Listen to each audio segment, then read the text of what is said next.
Lord. Praise the Lord. Ẹ jẹ́ ká lọ gbàdúrà.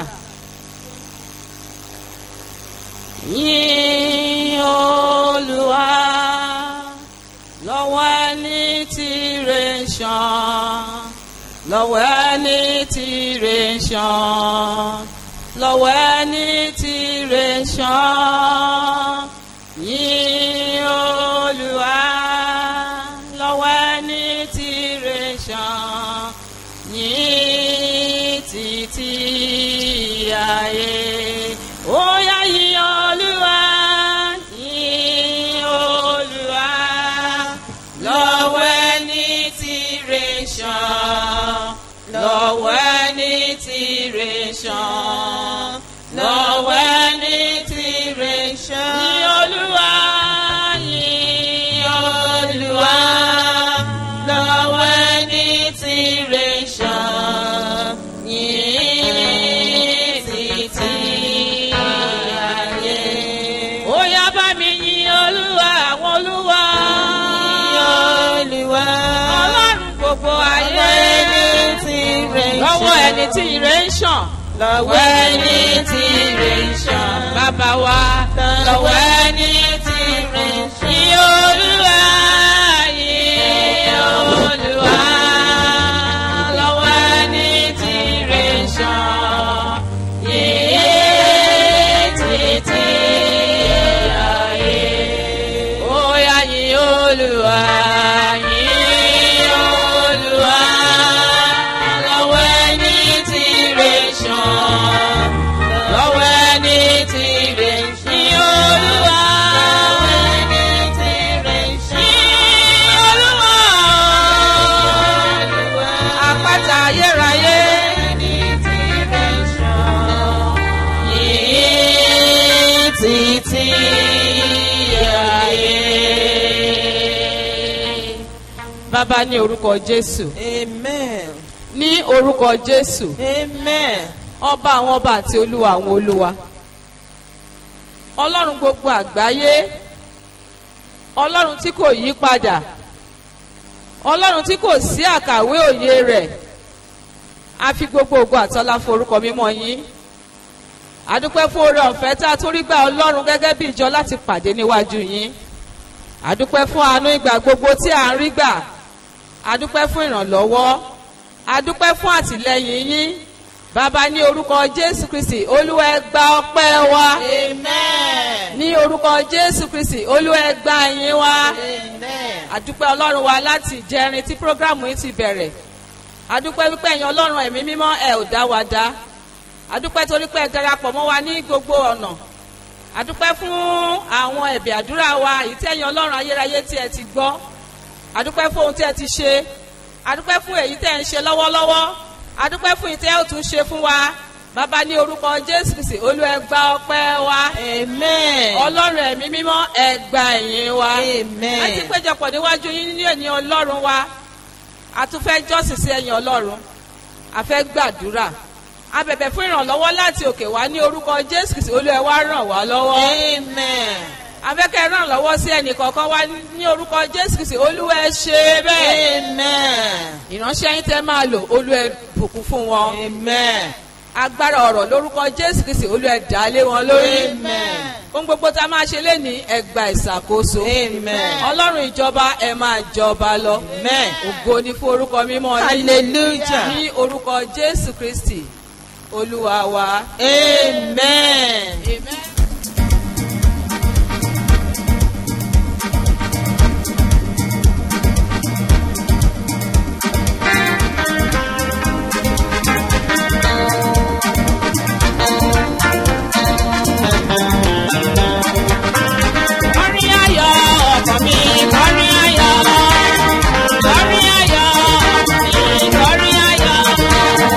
Àti ṣẹ́gun fún ọ, kọrin ayọ̀.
fún ìpàdé ọjọ́ méje yìí,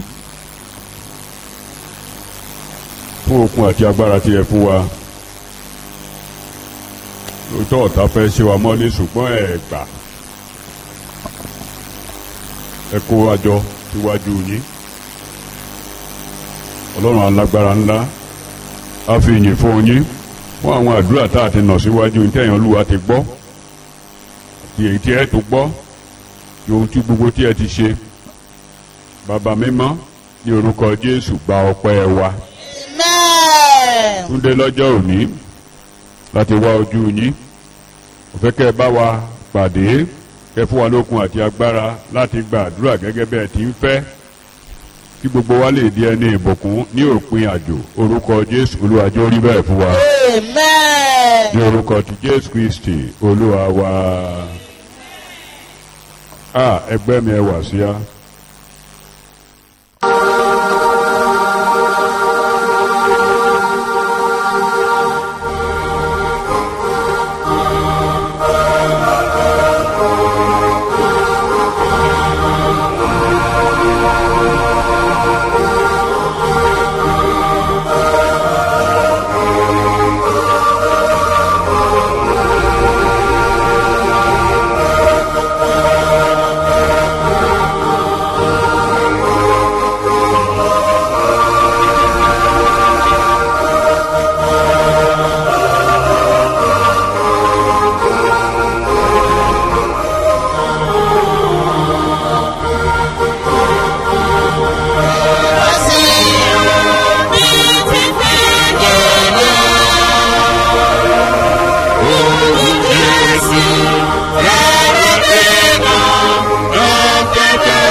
Kò ní rẹ̀ wá lórúkọ Jésù.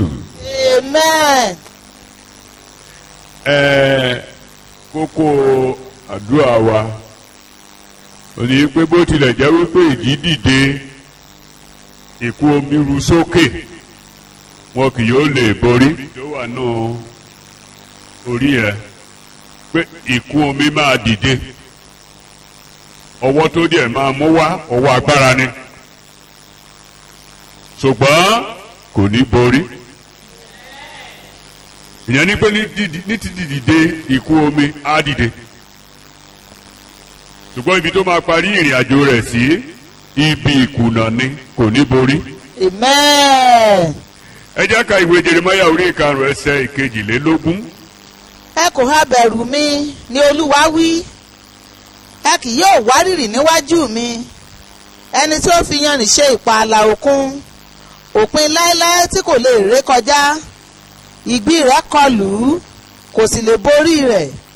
Ó pariwo ṣùgbọ́n kò lè ré kọjá. Ìwé Psalm 93 verse 3 and 4. Psalm. Olúwa, ìsàn omi gbé ohùn wọn sókè, ìsàn omi gbé ríru omi wọn sókè. Olúwa ni ológo, ó ní ògo ju ariwo omi púpọ̀ lọ, ju ríru omi ńlá, àní ju agbára ríru omi òkun lọ.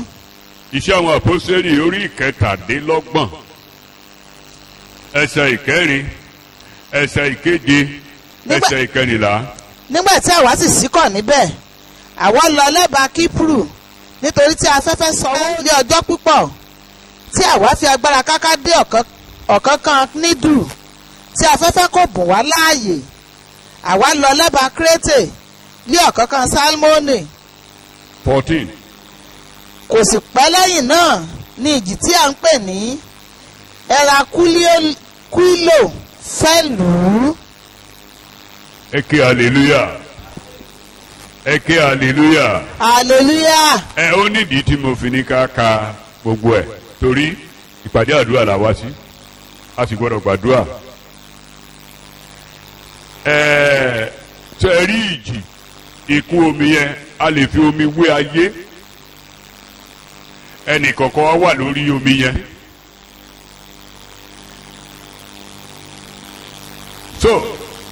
Ṣùgbọ́n torí àwọn tó ń gbọ́ wa lókèèrè, kókó yìí gan wà fún àwọn ọmọ Ọlọ́run.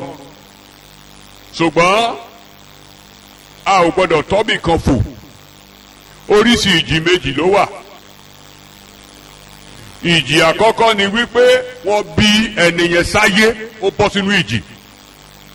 Ìyẹn ni pé ìjì tí a jogún. Ìjì yẹn wà ńbẹ̀ láti ọ̀dọ̀ Ádámù ni ìjì ti wọlé wá. In fact, ìwé oníwàásù Ecclesiastes ní orí ìkẹsàn ẹsẹ̀ ìkẹta, torí ẹnikẹ́ni tá bá ti bí sínú ayé yìí a jù ú sínú ìjì, inú ẹ̀jẹ̀ rẹ̀ ìjì wà ńbẹ̀. So pé torí tí ẹni tó bá jogún ìjì tí ìjì wà nú ẹ̀jẹ̀ yẹn, ó máa fa àwọn ìjì tó kù, á so wọn kọ́ra.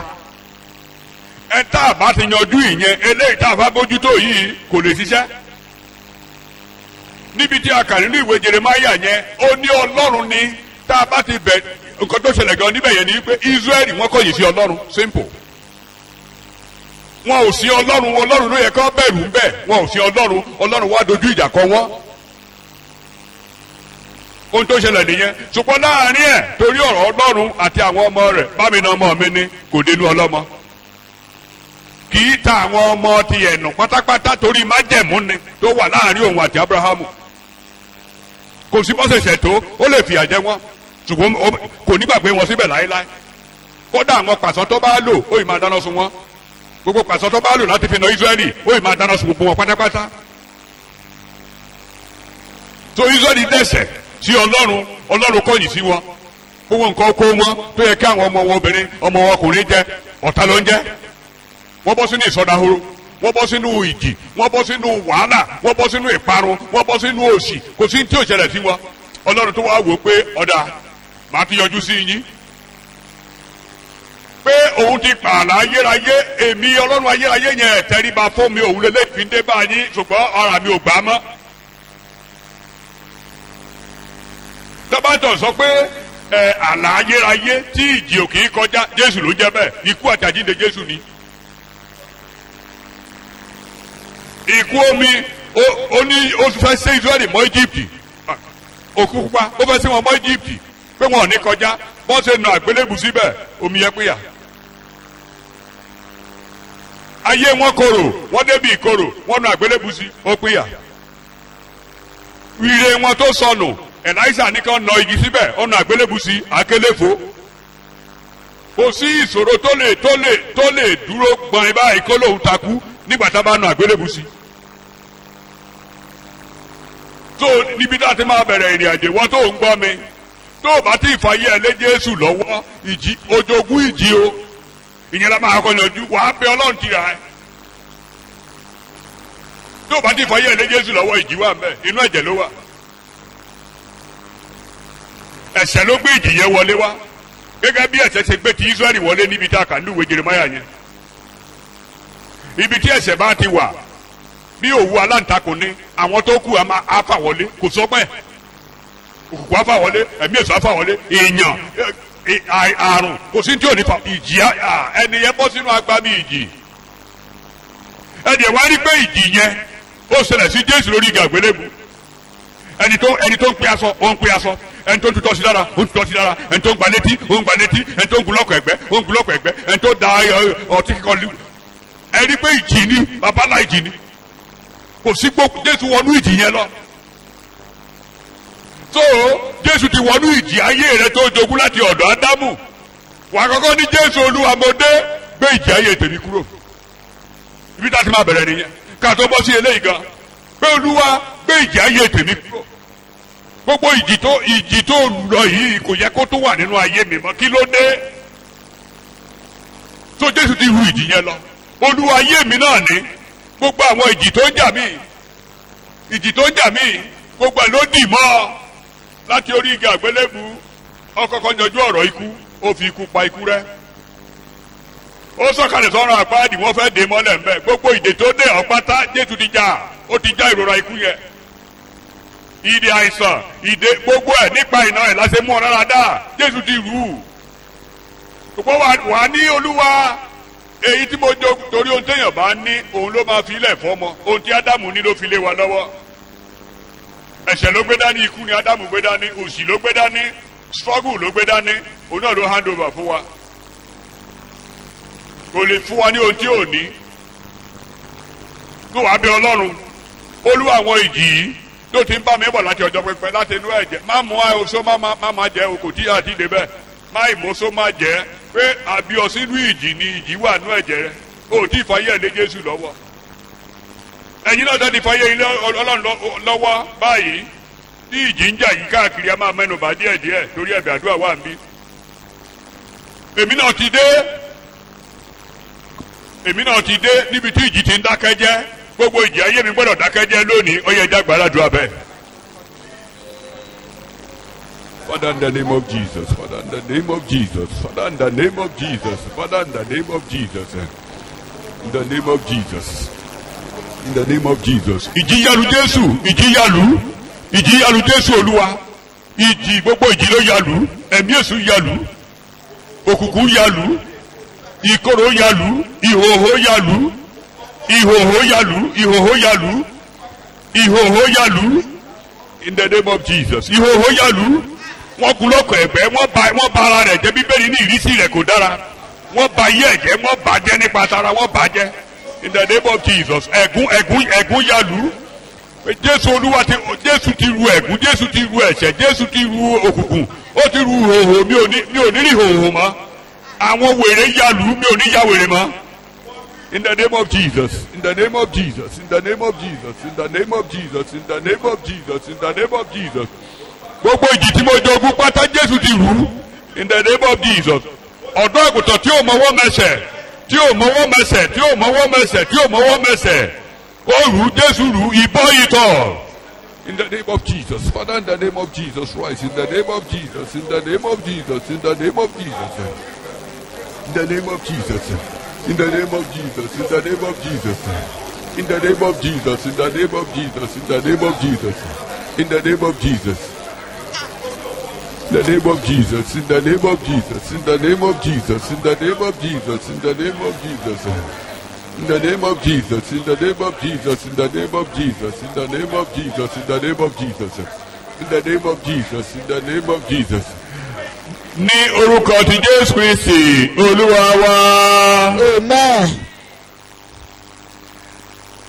Wo Éfésù orí kejì ni àṣírí kan wà ńbẹ̀ ní orí kejì ẹsẹ̀ kẹfà ó ní ó mú wa jókòó ẹni bá ti wọnú ìsinmi ló máa ń jókòó. Olúwa mo ti wọnú ìsinmi sẹ́ẹ̀ àti sórí ìpàdé yìí mo wọnú ìsinmi ni o. Gbogbo ogun pátápátá ni Jésù ti rù ó ní ó mú wa jókòó pẹ̀lú rẹ̀ nínú Kristi. Ìsinmi nìyẹn níbi ìtẹ́ níbi tí ọwọ́ èṣù ò kì í débẹ̀ wàhálà ò kì í débẹ̀ a ti ré kọjá ibi tí ìjì ti ń jà bẹ́ẹ̀ ni ó mú wa jókòó nínú àwọn ọ̀run pẹ̀lú rẹ̀ níbi àlàáfíà a jìnnà sí ìnira a jìnnà sí wàhálà níbi tó mú wa jókòó sí yẹn.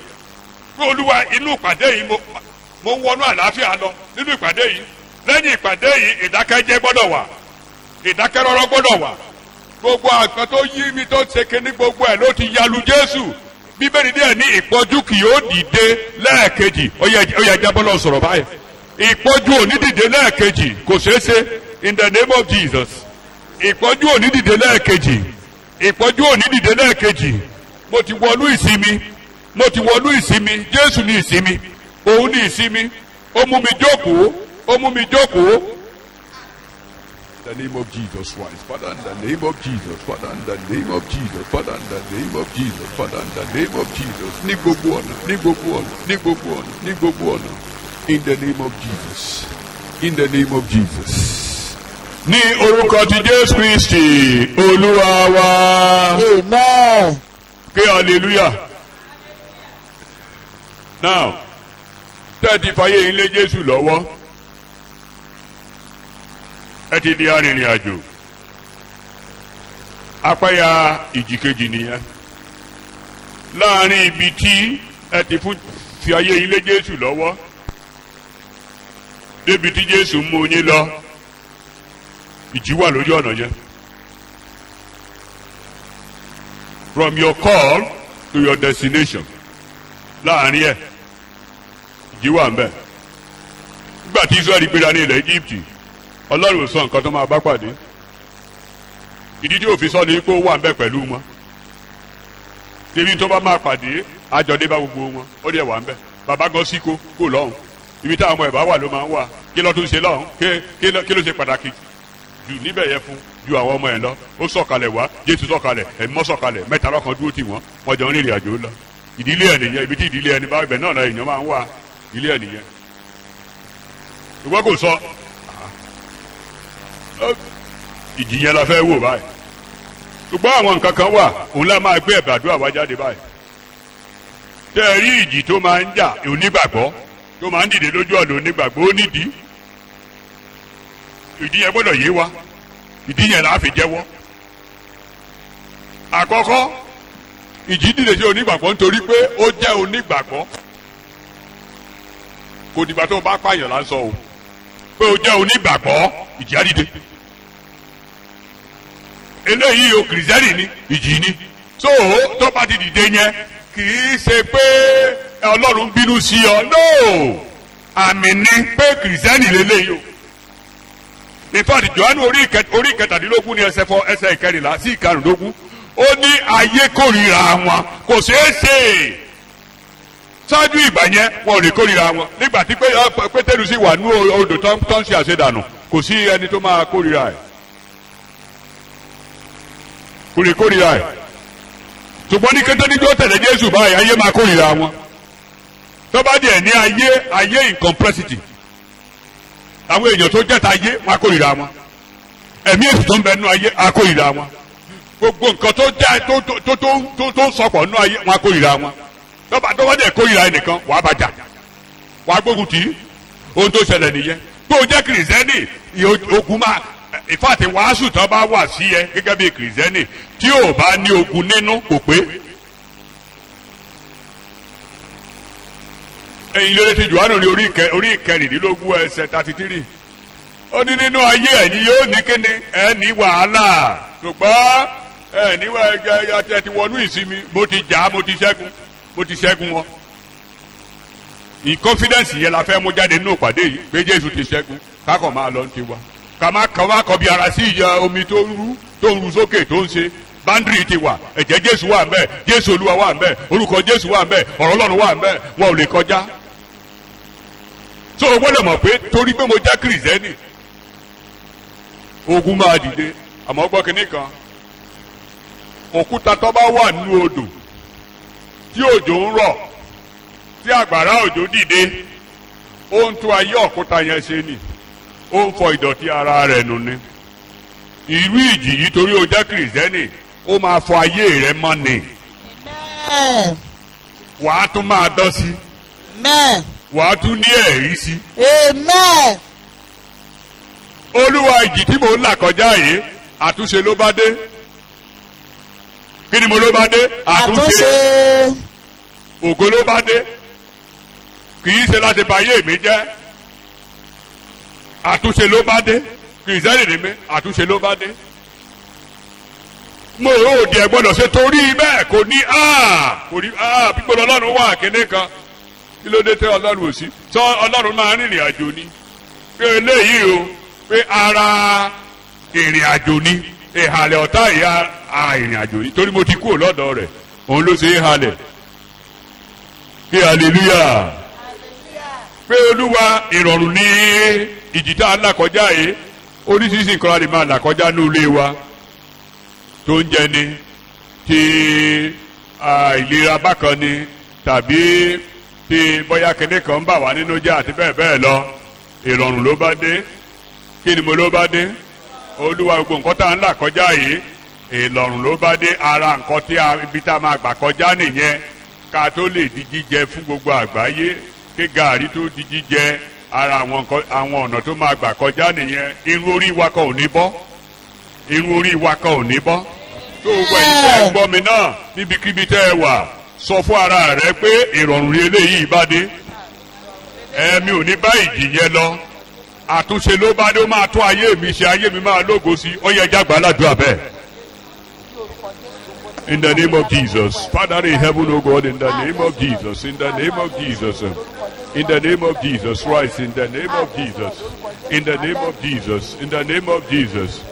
In the name of Jesus, in the name of Jesus, in the name of Jesus. Father in heaven, O God. In the name of Jesus. Father in heaven, not for disaster. In the name of Jesus. In the name of Jesus. Father in heaven, O God, and that not for disaster, not for my destruction, not for my destruction. In the name of Jesus. In the name of Jesus. In the name of Jesus. In the name of Jesus. In the name of Jesus. In the name of Jesus. In the name of Jesus, in the name of Jesus, in the name of Jesus, in the name of Jesus, in the name of Jesus, in the name of Jesus. Father in heaven, O God, in the name of Jesus. In the name of Jesus, in the name of Jesus, in the name of Jesus, in the name of Jesus, in the name of Jesus, in the name of Jesus. Father in heaven, O God, is not for my destruction in the name of Jesus. Ní orúkọ Jésù, Olúwa wa. Amen.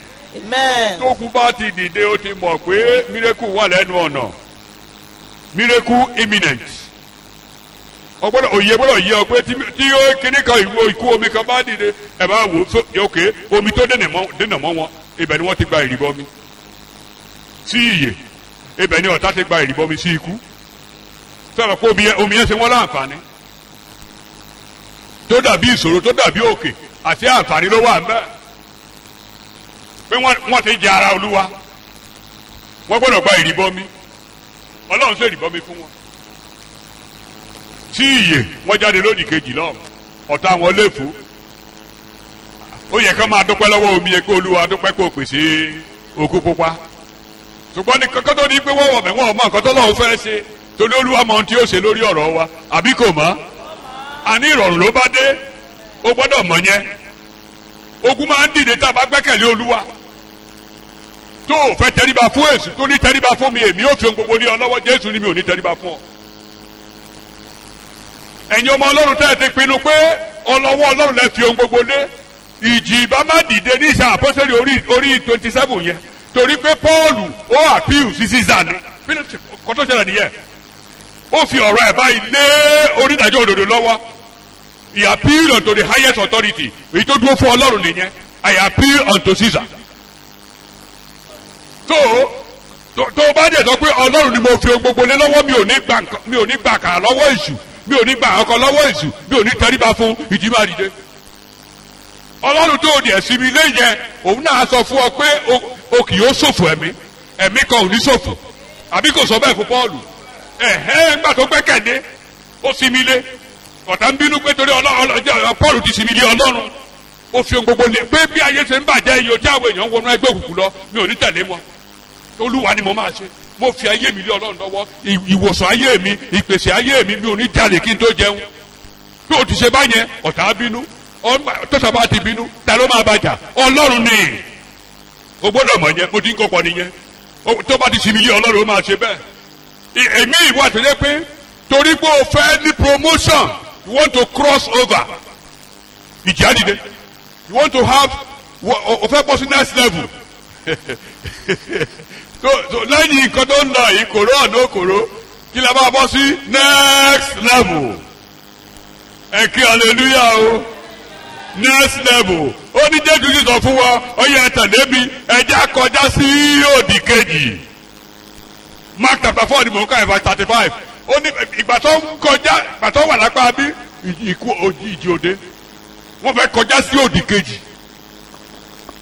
Israẹli náà fẹ́ kọjá bí bọ́sẹ̀ bọ́ sínú odò yẹn ní ìjìdé. èmi torí ibi tó ń lọ nǹkan tó lọ́rùn fẹ́ fa ayé rẹ̀ ṣe ìjìyà dìde. your mission Joseph nìyẹn nǹkan tó lọ́rùn fẹ́ sọ̀dà òun ló gbé gbogbo ogun ayé ẹ̀ dìde. àwọn òbọ̀yà àlá yẹn máa ṣẹ àlá Ọlọ́run lórí ayé wa ṣẹ gbogbo nǹkan tó ń lọ yóò lè di lọ́wọ́ gbogbo ìjì tó ja Jósẹ́fù ó jọba àbí ó jọba àwọn tí ó ní wọn ní tẹríba by fire by force wọ́n ṣe kí ni o wọ́n tẹríba ọ̀tá wa máa tẹríba fún wa Nàìjíríà gbogbo ọ̀tá máa tẹríba fún ìyìn rere wọ́n máa tẹ nínú ìdílé wa gan níbi iṣẹ́ ládùúgbò ní gbogbo ayé wa yíwáká àwọn ọ̀tá wa tẹríba torí pé Ọlọ́run máa mú wa kọjá àdìẹ ní farapa so àwa dìde pé Olúwa ní kíkọjá àkọjá next level àdébẹ̀ gbogbo ìjì tó ń jà yìí rọ wọ́n lè di lọ́wọ́ pé ibi tọ́lọ́run ló máa mú wa dé á ṣe kí ni o àmúwadé bẹ́ẹ̀ ó yẹ ìjábọ̀ lọ sọ̀rọ̀ bẹ́ẹ̀. Father, in the name of Jesus, you take us across, oh God, in the name of Jesus. In the name of Jesus. In the name of Jesus. In the name of Jesus. Because we appeal unto Caesar. We have appealed unto Caesar. We have committed our lives to the highest authority. Father in heaven, oh God, in the name of Jesus. We will not suffer loss in this journey. We will not suffer loss in this journey because we have appealed unto Caesar. We have appealed unto Caesar. In the name of Jesus, we have appealed unto Caesar. And we will never suffer loss of anything. In the name of Jesus Christ. Father in heaven, we are crossing to our destination. We are crossing over promotion. We are crossing to promotion. In the name of Jesus. Our miracle is imminent.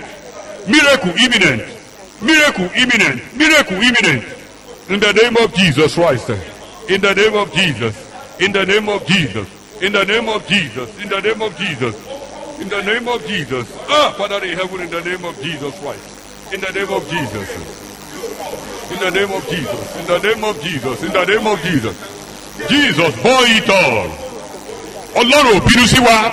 Gbogbo ìbínú ọ̀tá èrò òtún bá ń tẹ́ni. Tí Ọlọ́run ò bá ti bínú sí wa, tí ẹ̀jẹ̀ Jésù ti wẹ̀ wá, kò sí ẹni tó lè bínú sí wa. Pé ìwọ Ọlọ́run ò bínú sí mi, kékeré ni tọ̀tá.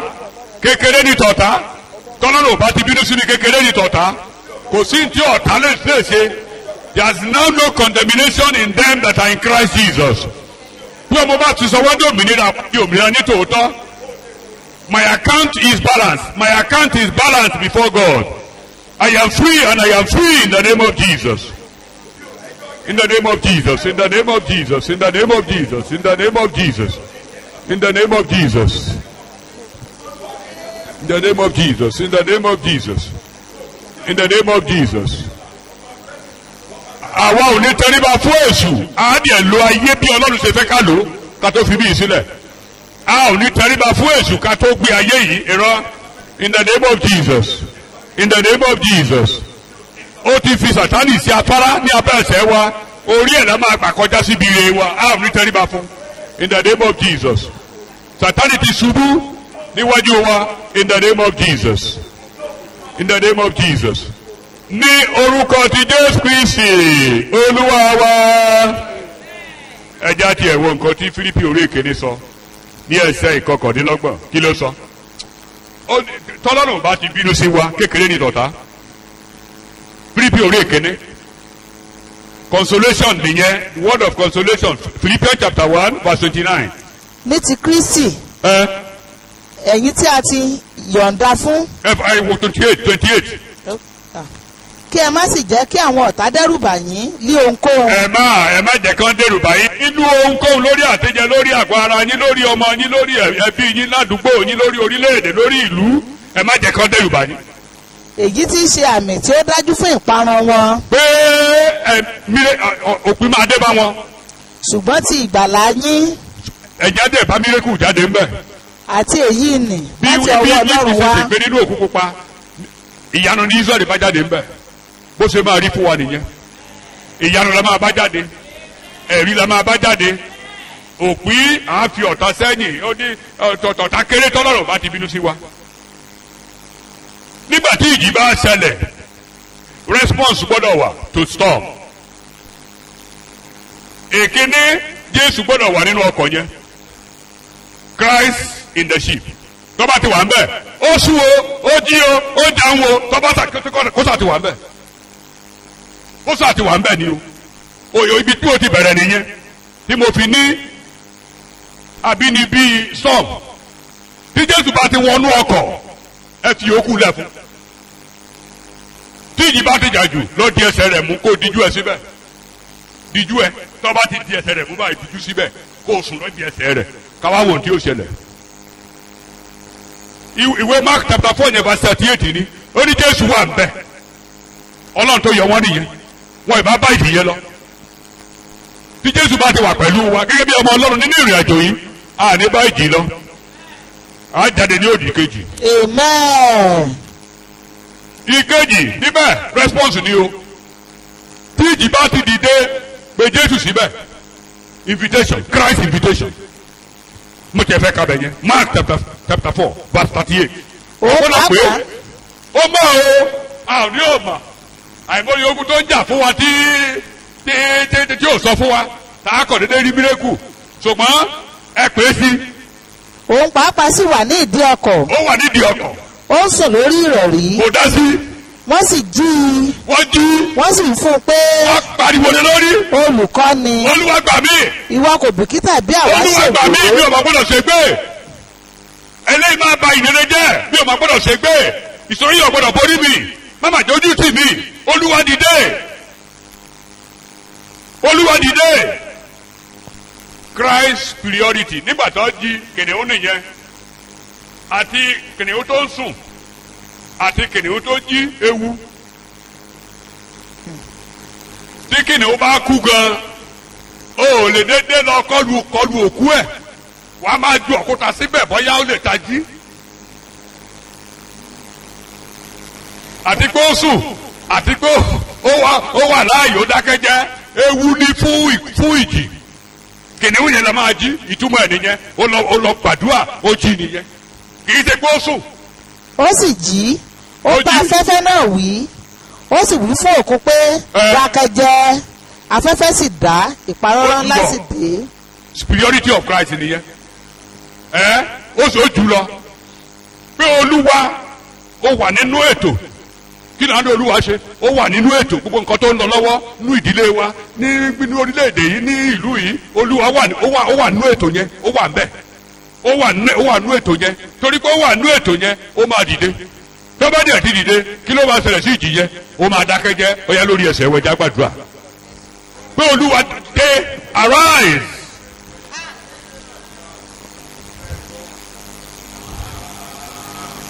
òun ni Ọlọ́run ìjì òun ni Ọlọ́run ìjì ẹ pè é sínú ìjì yẹn kó wá wo sinimá pé Ọlọ́run síbẹ̀ wá wo sinimá tiẹ̀ ni kó máa wòran àwọn ọmọ ẹ̀yìn kan wòran ni àwọn they became viewers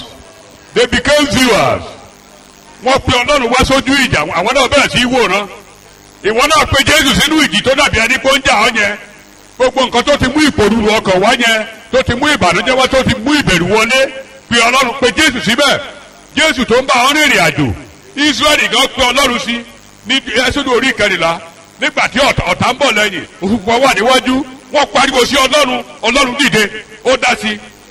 Ó ní mo ti dé, mo ti dìde, mo dìde. God should step in. You are around, you are not dead. Step in, and the storm will obey your voice. Ìjì agbọ́ tiẹ̀.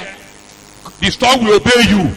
Ó yà wọ́n lẹ́nu pé ìyanu ni mo máa bá jáde ẹ̀rí. Wàá fi orin tuntun sí mi lẹ́nu ìpàdé yìí. Ẹ̀rí pé orin tuntun ẹsẹ̀ tó tẹ̀lé àwọn ọmọ ẹ̀yìn bẹ̀rẹ̀ sí kọrin tuntun. Ó ní what manner of man is Jesus? Orin tó máa tẹnu wa jáde lẹ́yìn gbogbo ìkèlúdò yìí, lẹ́yìn gbogbo ìlú omi yìí. Orin irú ọkùnrin wo ni Jésù? Òun ló máa gbẹnu wa. What manner of man is Jesus? Òun ló máa gbẹnu wa. Tó à ní bógun lọ agbẹ́dọ̀ ni torí balógun wà nínú ọkọ̀. In the name of Jesus. Ní orúkọ ti Jésù Olúwa wa. Ẹ jẹ́ ká wá wo àwọn ẹsẹ̀ yìí afẹ́ fi jẹ́wọ́ ìdókúrò mi. 1 John chapter 4. Ẹ̀kíní Jòhánù orí ìkẹrin ẹsẹ̀ ìkẹrin. Ẹ̀kíní Jòhánù orí ìkẹrin ẹsẹ̀ ìkẹrin. Ẹ̀yin ọmọ mi. Ti Ọlọ́run ni ẹ̀yin. Títa ni wá. Ti Ọlọ́run. Kì í ṣe pé ẹ ó ṣẹ́gun. Ẹ ti ṣe kí ni o? Ẹ ti ṣẹ́gun wọn. 2020 years ago, before we were born, láti ṣẹ́gun. 1 John. Nítorí olúkúlùkù ẹni tí a bí nípa ti Ọlọ́run ó ṣẹ́gun ayé. Tó bá ti jẹ́ ọmọ Ọlọ́run ni ẹ́ ọ̀tọ́mátìkì ni ó ti ṣẹ́gun ni ó ti ṣẹ́gun ayé. Pé Olúwa aṣẹ́gun ni mí, ogun ayé ò lè borí mi. Ó yẹ jágbá ládùúgbò abẹ́.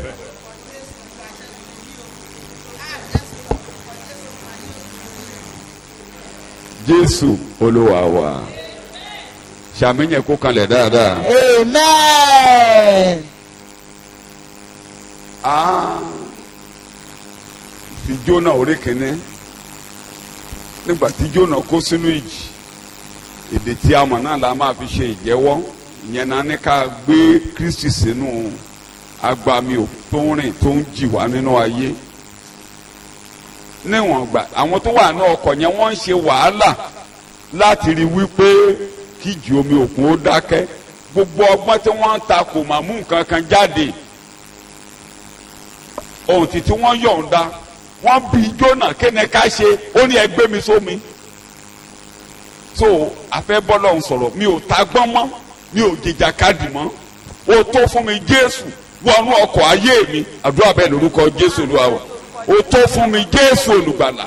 Gbogbo ọgbọ́n tí mo ti ń ta òmù nǹkan kan jáde o. Gbogbo ọ̀nà tí mo ń gbà gbé nǹkan kan jáde o. Wọnú ọkọ̀ ayé mi wọnú ìjì yìí. Ní kété tí a gbé wòlíì sómi ìjì omi náà dákẹ́. Lónìí gbogbo ìjì kó dákẹ́ pátápátá. In the name of Jesus. In the name of Jesus. Mo wá ń pa láṣẹ láàárọ̀ yìí gbogbo àwọn tó gbé wọ Jésù wọnú ayé wọn kí ìjì náà kó dákẹ́ láàárọ̀ yìí. Ìjìkíjì kó dákẹ́ in the name of Jesus. Tí ẹ gbé Jésù wọnú ọkọ̀ torí ìgbà tá a gbé wòlíì sómi àwọn yẹn ṣíwọ́ ọgbọ́n tẹ́ta ni wọ́n fọwọ́ gbé Jésù wọlé bọ́n ṣe gbé wòlíì sómi báyìí kì í dákẹ́ bẹ́ẹ̀ ṣe ń gbé Jésù wọlé kíjì náà ò dákẹ́ in the name of Jesus. In the name of Jesus. Amen. In Jesus' name we pray. Amen. In Jesus' name we pray. Amen. A lo Psalm 93 yẹn. Bí onísáàmù yẹn ṣe kọ́ gan la ṣe máa fi gbàdúrà. Psalm 93 verse 3 and 4. Ìsọ̀ omi gbé òun wọn sókè. Wọ́n náà máa sọ tàbá ṣe ń gbà ládùúrà. Wọ́n náà máa ṣe omi tiẹ̀ tó gbó sókè. Tó o ti mi jẹ̀jàkadì tó gbàdúrà tó dàbẹ̀ ni pé kò fẹ́ lọ. Máa kà á. Olúwa. Ìsọ̀ omi gbé òun wọn sókè. Wọ́n máa gbé òun wọn sókè. Ìsọ̀ omi gbé ríru omi wọn sókè. Wọ́n máa rú sókè. Olúwa ni ológo. Sọ bẹ́ẹ̀ Olúwa ni ológo. Olúwa ni ológo. Olúwa ni ológo. Olúwa ni ológo. Olúwa ni ológo. Olúwa ni ológo. Ó ní ògo ju ríru omi púpọ̀. Ó ní ògo ju ríru. Ó ní ògo ju ríru omi púpọ̀. Ó ní ògo ju ariwo omi Ó ní púpọ̀ lọ. ògo ju ríru omi púpọ̀. Ó ní ògo ju ariwo omi ńlá. Àníjù agbára In Jesus' name we pray. Amen. Sọ lẹ́nu ọjọ́ mẹ́ta iṣẹ́ rí ògo Ọlọ́run yẹn la gbé wọ̀ wá. À ń wọ Ọlọ́run láìsí ìbòjú. À ń pawádà láti inú ògo kan dé. So gbogbo omi tó gbé sókè ẹ̀ mọ̀ nǹkan tó sọ fún Mósè. Ó ní step into the Red Sea. Ó yá tẹ̀síwájú bọ́n ṣe ń tẹ̀síwájú kí ló ṣẹlẹ̀ sí òkun torí ògo Ọlọ́run ló ṣì jìbò wọn. Olúwa ìwọ ni ológo bá a ṣe fẹ́ gbàdúrà yẹn gbogbo ohun tó ń gbórí sókè bóyá orí ọmọ ló ti ń gbórí sókè tó ti sún ọ pátápátá tó mọ nǹkan tó fẹ́ ṣe bóyá ògo ara rẹ gan ni ó ṣe àwọn olùṣà test upon test test upon test wọ́n ṣe ń ṣe test kan lè ní nǹkan wọn ò rí nǹkan wọ́n tún lè rí nǹkan kẹ́tù tó pé ilé ìtàn tún rí Ifẹ̀ ní o Òṣogbo ní o ẹ máa lọ sákúrẹ́ lọ yẹ ọpọlọ ẹ̀wò Ládó Èkìtì o ẹ máa lọ Bìǹbìn ní o ó ń gbórí wọn sókè kò ní agbára ju ògo rẹ̀. Bẹ́ẹ̀ náà ni ọ̀rọ̀ coronavirus bí a ṣe ń pẹ̀ka ẹ̀ náà ló ń yọ o ló ń gbórí sókè tán ló ń pọ̀ sí o ìbẹ̀rù bójú pa gbogbo ìlú. Politicians are dying, they are dying in large numbers. Tó bẹ́ẹ̀ àwọn ọmọ ìyẹn kan ti gbà pé àìsàn olówó ni bẹ́ẹ̀ kò dẹ̀ rí bẹ́ẹ̀. Wọ́n ń gbórí wọn sókè kò lè débi tí ògo rẹ̀ wà ògo yẹn la gbé wọ̀ wá tí ò kò lè dọ́dọ̀ wá ó ní gbogbo kò lágbára tó ògo Olúwa Olúwa ni ológo àdúrà bẹ́ẹ̀ lórúkọ Jésù Olúwa ni ológo Olúwa ni ológo mò ń tẹnumọ́ ìwọ ni ológo. Wọ́n ń gbórí sókè on my grandchildren, on my life, on my children, on the ministry. They are rising up, and you know that, oh God. They are not above your glory. They are not above your glory. Torí o ti gbé ògo yẹn wọ̀ wá, à ń pa adáwádà láti inú ògo kan dé o. Ògo yẹn ló fi bá Ísírẹ́lì kọ́ wọ̀rìn nínú aginjù. Nígbà tí wọ́n dẹ́kun kópa, ògo Ọlọ́run ló ṣáájú. Ògo Ọlọ́run yẹn ni gbogbo ìjì pòórá ni. Ògo yẹn ló fi ṣíjìbò míì gbogbo ìjì yìí lórúkọ Jésù ẹ máa pòórá dànù lórúkọ Jésù Kristi ẹ máa pòórá dànù in the name of Jesus lágbára tó ògo Olúwa ògo yẹn ló fi ṣíjìbò wọn. Yes, oh God, in the name of Jesus, in the name of Jesus, in the name of Jesus. Ní orúkọ Jésù Kristi Olúwa wa ni mo gba àdúrà. Mo tún pa láṣẹ láàárọ̀ yìí gbogbo àwọn tí wọ Ọlọ́run ti gbé wọnú ògo rẹ̀ tí wọ́n ń wọ̀ ó ní ògo tí a pè ní ògo nílẹ̀ Ísírẹ́lì kò tilẹ̀ ní ògo torí ètò tayọ ti dé.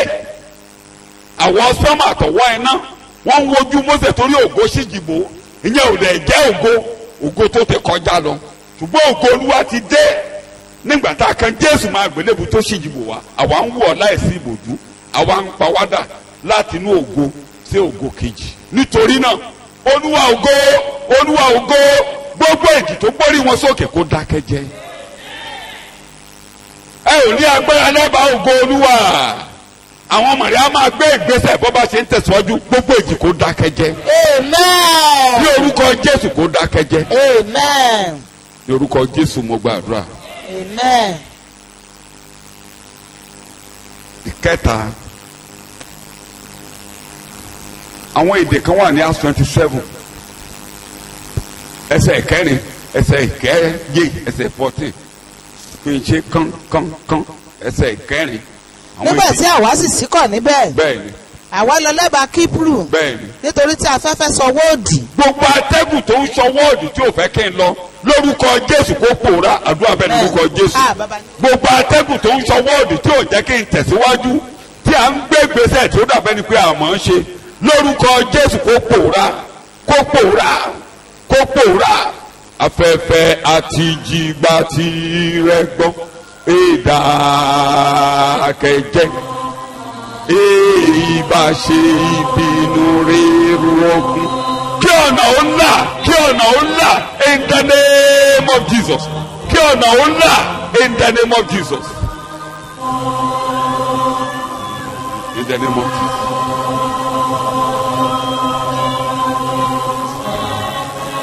In the name of Jesus. Listen. Ní orúkọ Jésù ni mo gbàdúrà.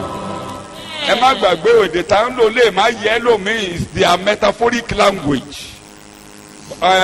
Pásọ̀ ti túmọ̀ rẹ̀ fún wa tábà ní ìjì. Ó ó túmọ̀ sáwọn wàhálà tó wà níwájú rẹ. ẹsẹ̀ ìkeje ní afẹ́fẹ́ kò gbà wá láàyè. nígbà tí àwa ń lọ jájálé ọjọ́ pípọ̀. sùúrù ló fi rìnrìn àjò ayé rẹ o. ó dá sẹ́nikẹ́ni ó nìkẹ́ni ní máa jẹ ó nìkẹ́ni ní ẹnìmọ̀ọ́nì ní pébi sùn ṣùgbọ́n síbẹ̀síbẹ̀ wàhálà ayé ò gbà ọ́ láàyè. tí àwa fi agbára káká dé ọ̀kánkán nídù. pẹ̀lú ipá ló fi débi tó o dé yìí o sọ́ọ̀gù débẹ̀ ni. tí afẹ́fẹ́ kò bùn wá láàyè. afẹ́fẹ́ wàhálà ayé ò gbà ọ́ láàyè. ṣùgbọ́n gbogbo wàhálà ayé yìí kò lágbára lọ́dọ̀ Jésù olùgbàlà. so lónìí kẹta ń sọ láàánú pàdé àdúrà ẹ̀ tá à ń bá ìwọ̀n yìí pé kó gbọ́ torí gbogbo nǹkan ló létí. ìgbà tó lọ́run bá a sọ̀rọ̀ ó ní ṣé o mọ̀ ó bá Jóòbù sọ̀rọ̀ ó ní ṣé o mọ̀ pé mo máa rán mọ̀nàmọ́ná níṣẹ́ tá a wá jábọ̀ fún mi. ó ní ṣé o mọ̀ pé òjò ní bàbá ìjì náà ní bàbá ìjì jù lọ. atẹ́gùn ilé ìwọ̀ oòrùn kó kọlù wọn àdúrà bẹ́ẹ̀ lórúkọ Jésù. atẹ́gùn ilé ìwọ̀ oòrùn atẹ́gùn ju atẹ́gùn lọ. Olúwa fi atẹ́gùn láìlà oòrùn kó fi kọlù wọn pátápátá. gbogbo atẹ́gùn tí ó gbà wá láàyè atẹ́gùn láìlà oòrùn òun ló la òkun pupa kọjá. atẹ́gùn láìlà oòrùn òun ló kógbó àwọn lọ́jọ́ òun ló kógbó wọlé lọ́jọ́ Pentikọ́sì. In the name of Jesus, in the name of Jesus. Ní orúkọ Jésù Kristi, Olúwa wa ni a gbàdúrà. Ẹsẹ̀ kẹrìnlá yẹn, ẹ rí i pé gbogbo ìjì ló lórúkọ. Ìṣe tí eléyìí dé báyìí, ìlùkúlùkù tó dé sí gbòòrò rẹ̀, wọ́n sọ lórúkọ wọn pè ní COVID-19. Ìjì tó ń jà náà ní ẹsẹ̀ kẹrìnlá yẹn. kò sì pẹ́ lẹ́yìn náà èyí tí a ń pè ní erakuilo fẹ́ lù ú. erakuilo nìyẹn eléyìí tó ìjì kan jà níjọ́sí Ebola ìjì kan jà níjọ́sí AIDS ìjì kan jà níjọ́sí lesa fever ìjì kan jà níjọ́sí kọ́lẹ́rà yìí ti jà lánàá bìkan báyìí ó ti jà ní Cameroon tí mo ní wọ́n ní 12 people jìkú ní Cameroon lánàá ìjì náà ń jà báyìí ìjì kan ní COVID-19 máa kà ẹsẹ̀ kẹrin lápẹ́rẹ́ ni. kò sì pẹ́ lẹ́yìn náà ní ìjì tí a ń pè ní erakuilo fẹ́ lù ú. ìjì tí a ń pè ní coronavirus tó ń fẹ́ yìí kò ní wọlé tọ̀ mí wá àdúrà bẹ́ẹ̀ lórúkọ Jésù kò ní wọnú ilé tọ̀ mí wá ìjì tí a ń pè ní coronavirus ò ní wọlé tọ̀ mí wá ó ń fẹ́ lu ayé ò ní wọnú ilé tọ̀ mí wá. In the name of Jesus. Ìjì tí a ń pè ní coronavirus. No way in my family. No way in the church of God. In the name of Jesus. In the name of Jesus. In the name of Jesus. Lórúkọ Jésù ni mo gbàdúrà. Ìjì tí a ń pè ní coronavirus yìí dákẹ́jẹ́. Àdúrà bẹ́ẹ̀ dákẹ́jẹ́. Lórúkọ Jésù dákẹ́jẹ́. Ó ń ru sókè dákẹ́jẹ́. Ó ń gbórí sókè ò ní gbórí sókè mọ́ gbọ́ ọ̀rọ̀ Ọlọ́run dákẹ́jẹ́ kílẹ̀ kò sí fún ìjọ kílẹ̀ kò sí fún ìjọ káráyé jọ́sìn in the name of Jesus in the name of Jesus in the name of Jesus. Ní orúkọ Jésù ni mo gbàdúrà gbogbo ìjìkíjì tó ń wà ní ayé àwọn aládùúrà tó àjọ ń gbàdúrà yìí ìbáà ṣe ìjì tuberculosis ìbáà ṣe ìjì diabetes ìbáà ṣe ìjì hypertension ìbáà ṣe ìjì àìrọ́mọlóbí ìbáà ṣe ìjì àìlọ́kọ ìjìkíjì tí a ti sọ lórúkọ ní ayé tó ń jà lórúkọ Jésù dákẹ́jẹ́ ní orúkọ Jésù dákẹ́jẹ́. bá a gbọ́ ọ̀rọ̀ Ọlọ́run mo ní mo ń sọ̀rọ̀ sí ọ ìjì ni ọ́ nínú ayé àwọn alátajọ ń gbàdúrà yìí tó ń bá Ọlọ́run sọ̀rọ̀ yìí tó ti bá Jésù làjà yìí tọ́lọ́run ò kọjú ìjà sí yìí tẹ́yìn ìjì ń kọjú ìjà sí Ọlọ́run lẹ̀ ń bàjà lórúkọ Jésù ẹ pòórá dànù. Amen. Lórúkọ Jésù mo gbàdúrà. Sàmì ẹ̀kú kanlẹ̀ dáadáa. Amen. Sàmì ẹ̀kú kanlẹ̀ dáadáa. Amen. Perpetual band ká tó máa lọ ní. Pásọ̀ mẹ́tẹ̀ kúkú yanjú ẹ̀ fún wa. Ẹ̀ka ó ṣe pàtàkì torí ẹlòmíì ò fi sọ́kàn. Jeremiah chapter 5 verse 22. Ẹ kò ha bẹ̀rù mi ní olú. Bẹ́ẹ̀ni. Ẹ kì yóò wárìrì níwájú mi. Àwọn yẹn ò bẹ̀rù. Ẹ̀yin tó bá ń gbọ́ mi lórí tá a jọ ń gbàdúrà yìí ṣé ọwọ́ Ọlọ́run ká. Ọwọ́ Ọlọ́run ká. Ẹ wọ́n tó máa sọ bẹ́ẹ̀ ojú ìjì lọ bàbá ìwọ ló gbé mi débi tí mo dé yìí láìsí ọ mi ò lè débi tí mo dé yìí Olúwa ojú ìjì lọ.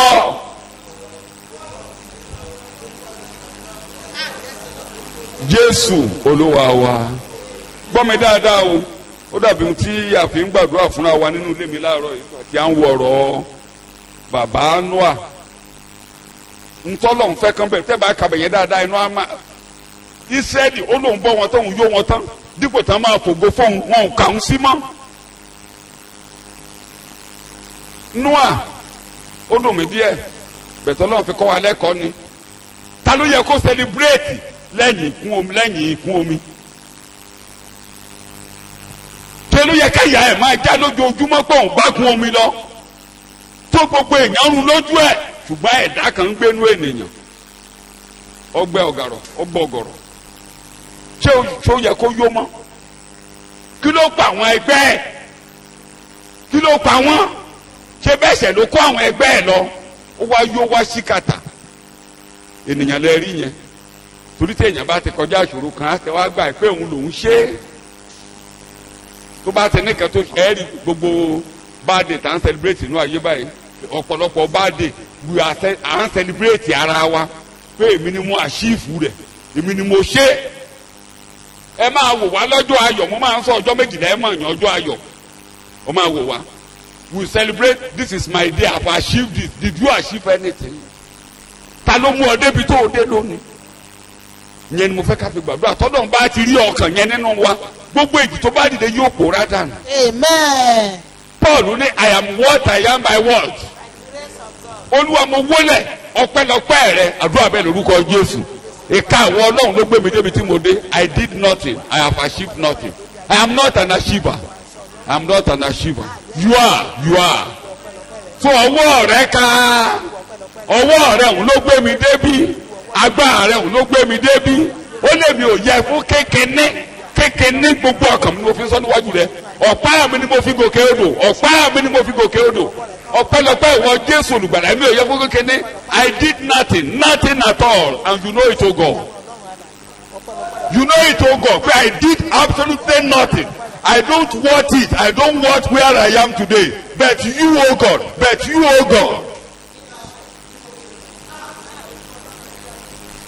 nítorí náà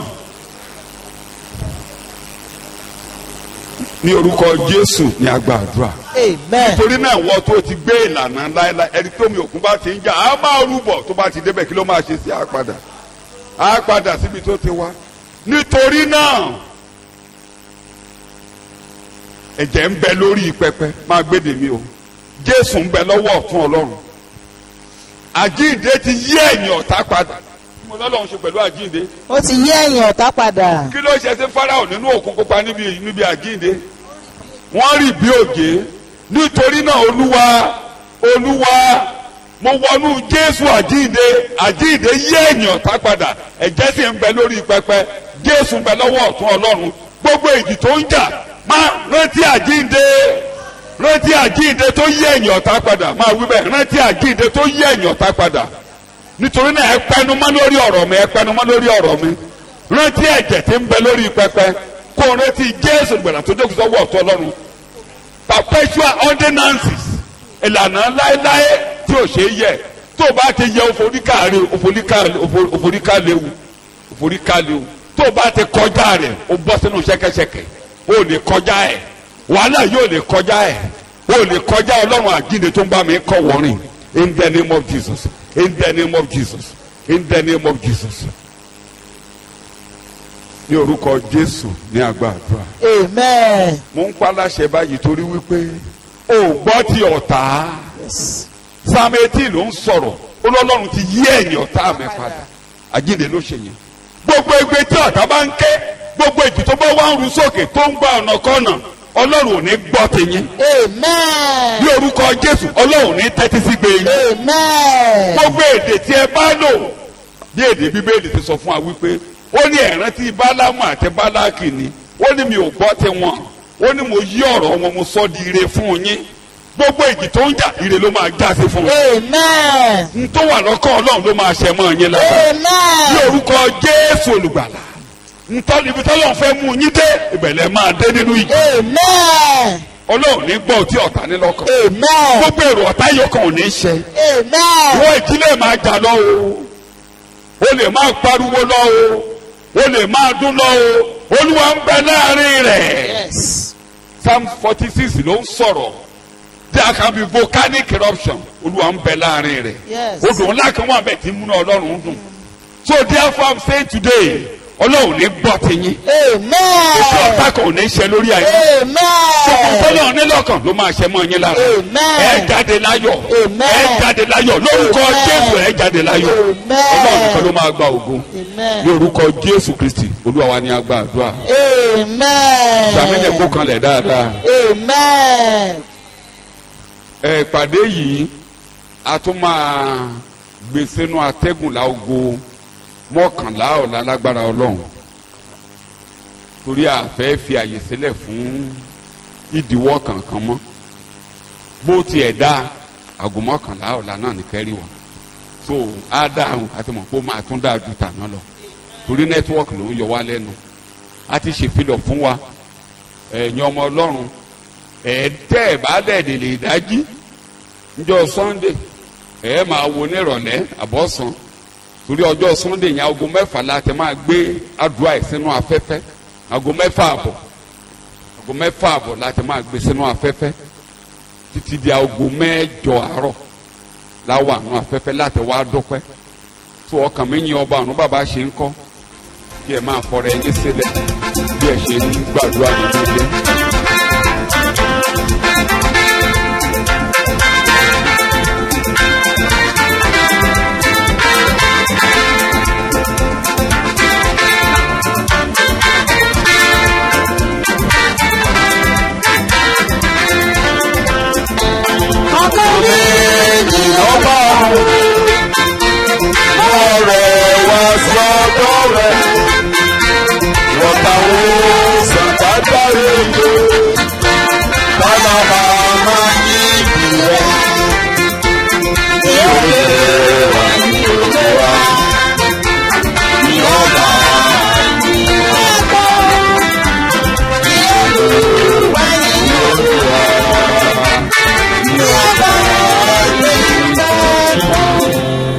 Ọ̀fẹ́ Jésù Kristi Olúwa wa ìfẹ́ ti Ọlọ́run ọ̀ràn ẹ̀mẹ́ mẹ́mọ́ kó wà pẹ̀lú yín.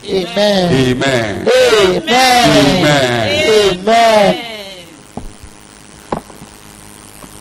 Amen.